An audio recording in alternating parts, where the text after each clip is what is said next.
We're on Antigua Shipyards for game number 2. And that was my Mr. Bitter impression. We're here for game number 2. And we're here for game number 2 not on bad. Antigua Shipyards. Of course, I love Ben.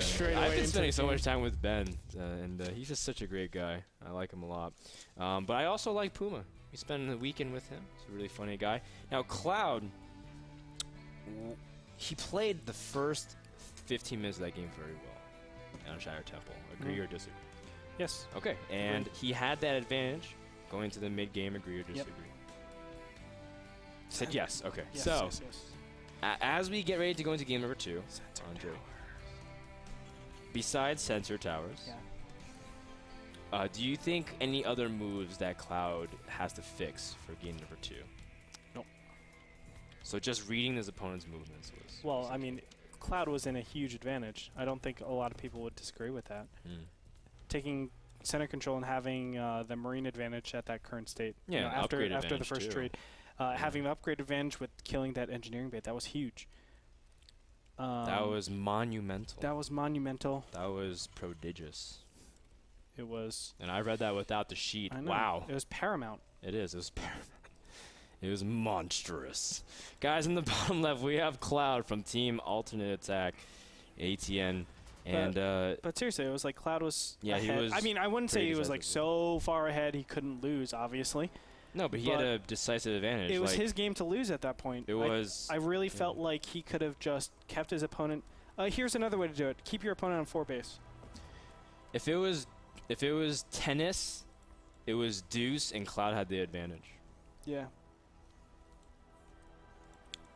I'm waiting for you to do a follow-up analogy. That's it. I'm not going. I thought you were gonna. You can do hockey shootout, maybe a soccer shootout. If that was soccer, he was up 3-1.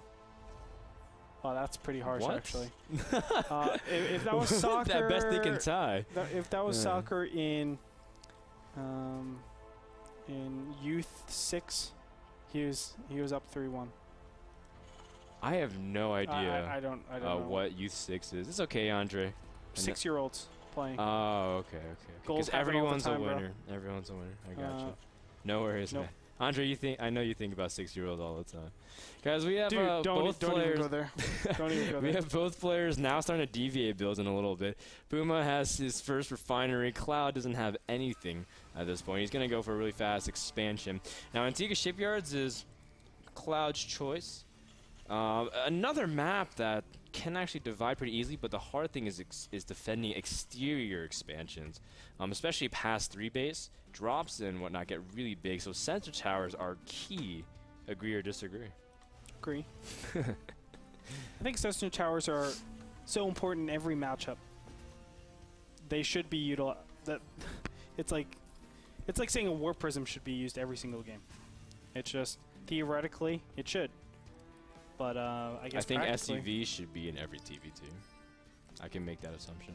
Well, I mean that's like it's facilitated in the game. Sensor towers aren't. Come on, get with it, man. Well, I mean, yeah, okay, that's what I know what you mean. But sensor towers, they play a very key thing. And you know what?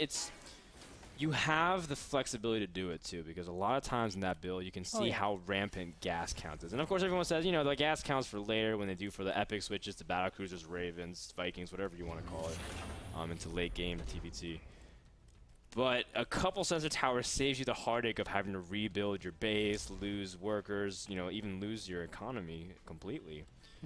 So I think it's really key. So PuMa has shown he's got the smarts and the wits to really make a strong comeback. For now, he's staying on 1 base.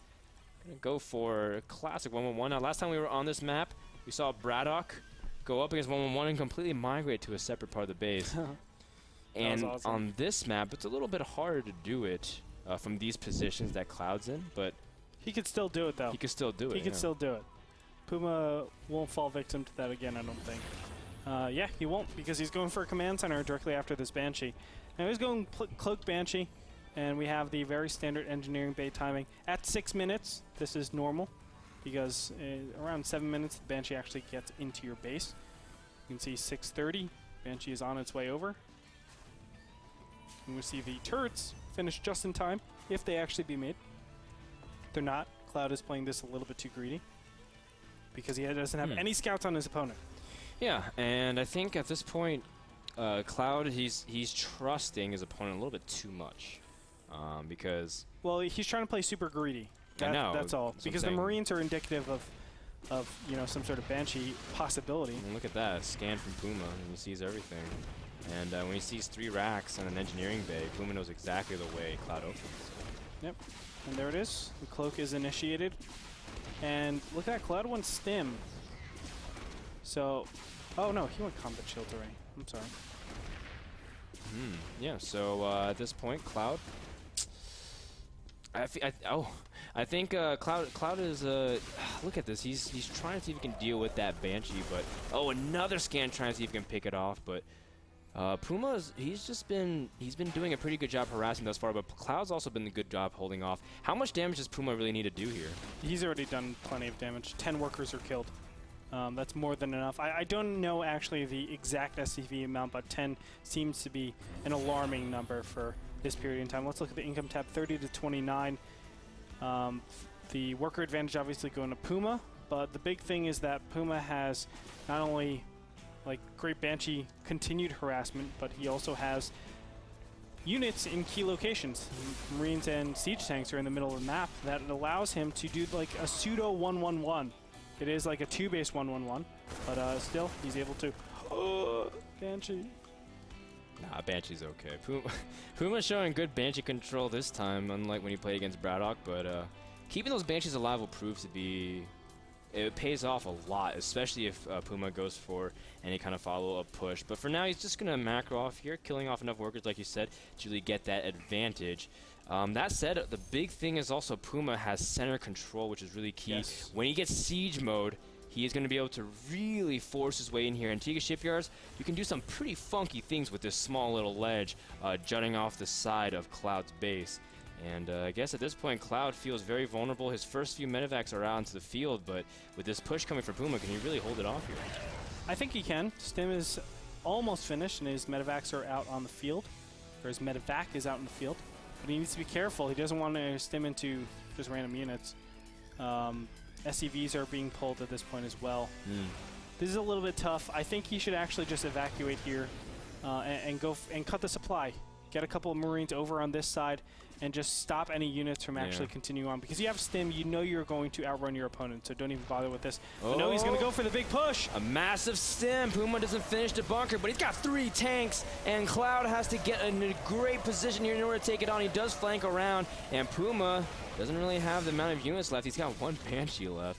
But ClouD actually lost a lot in that engagement as well. 26 SCVs dead, 41 harvesters. Oh my god, you're right. He sacked an incredible amount of workers really to get that push executed, and I don't know if that was worth it.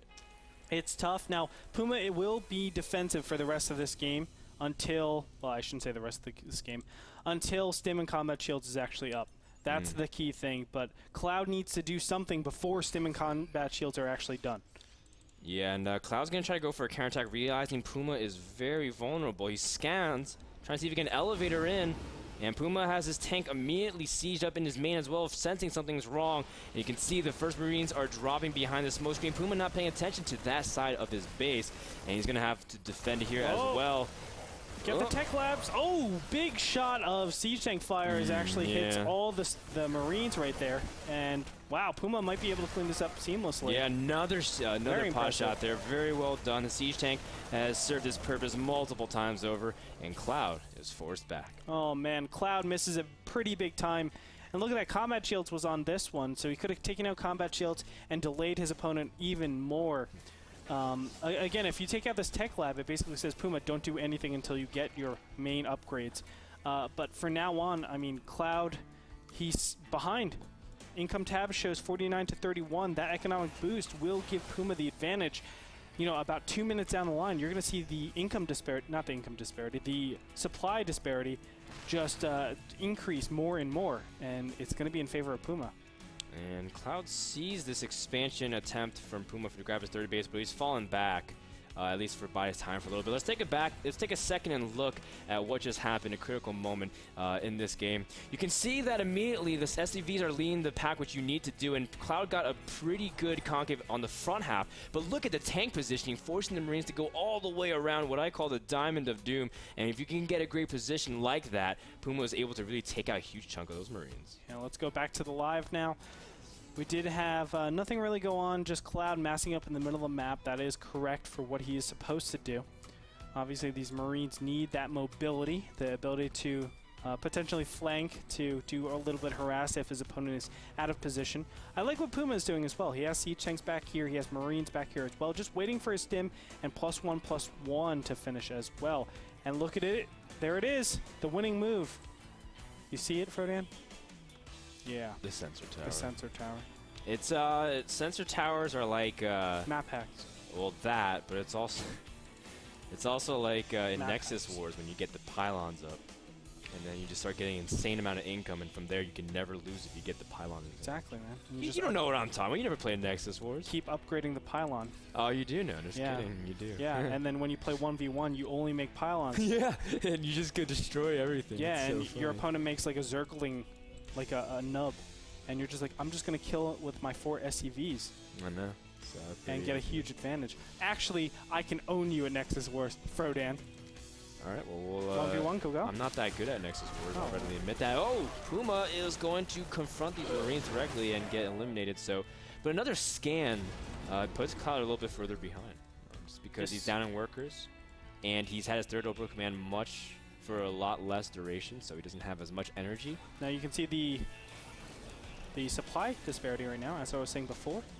A total of 20 supply, that is pretty substantial. Let's look at the units tab, 52 to 44, 8 tanks to 1. Frodan, oh my goodness. 8 tanks to 1. 8 tanks to 1. That is pretty big. That's, if my math is correct, that is 7 more tanks. Yes, PuMa has a pretty decisive army advantage at this point, just in sheer raw confrontation beautiful. power. And look at that, PuMa sending his 1 Marine, sees the mass attempt to drop. ClouD trying to do a little bit of reverse doom dropping to his opponent. You can see PuMa gaining more and more ground. Tanks are in great position, but PuMa, look at that, getting such a big advantage. GG! PuMa takes center control on Antigua Shipyards, and Ho-Jun Lee moves up in his division to take first place even further. Is that 6-0 now? No, 5-0. PuMa is doing fantastic in it. That was tough. The Banshee obviously did a lot more damage than it should have. It's because ClouD tried to play a little bit greedier than he should have. Well, I don't know. There's different styles, but definitely against PuMa, I know my opponent has the ability to make Banshees. Go ahead and make those turrets. But, you know, obviously ClouD was looking to play it a little bit riskier and say, well, let's hope that you don't go Banshees. I'm not going to put turrets up. Because of that, he lost 10 workers, and PuMa was able to continue continued attacks. Now, the big trade with the SCVs and Marines actually didn't work out for ClouD. It was basically a ticking time bomb, and if he didn't do a lot of damage against PuMa, he would be in a lot of trouble. Yeah. And that push was the exact thing that PuMa had to do to win the game. It was just, okay, I killed like 24 of your SCVs. You have the tech advantage for me on me for now. Let me get my 1-1, stim, combat shields. Look, we have the same tech. Push, win. That's it. Yeah. Let's take a look at the culmination of the event at Antigua Shipyards one last time. And it's kind of interesting because, again, it comes down to the fact that PuMa saw the drop ship and was able to really confront it. And now it picks a perfect time before Marines are able to get into position. PuMa didn't even really need a siege tanks that often. He just used it to really get the Marines out of position. Look at that, setting up the concave immediately. ClouD was in trouble from the start of that battle. 152 supply to 130. The 20 supply makes a big difference. And it is from the siege tanks. 15 of it was siege tanks, also a lot in workers too. Yeah, a lot of it was workers. The army wasn't that far in disparity, but again, ClouD just kept every move he made. It was just like PuMa was there. It was like one of those moments where ClouD is just like trying to like turn away, and PuMa like steps in front of him again. Yeah, and he turns to the right, and PuMa's like there again. He said, "Every move you take, every step you take." I'll be watching. Guys, that game and series is brought to you by Kingston HyperX. Thank you so much for the SSD and memories that you guys provide. Love Don't go you guys. anywhere. Our day outro as well as our prediction recap, which I'm really happy about. Don't go anywhere. We'll be back with our wrap up in just a second.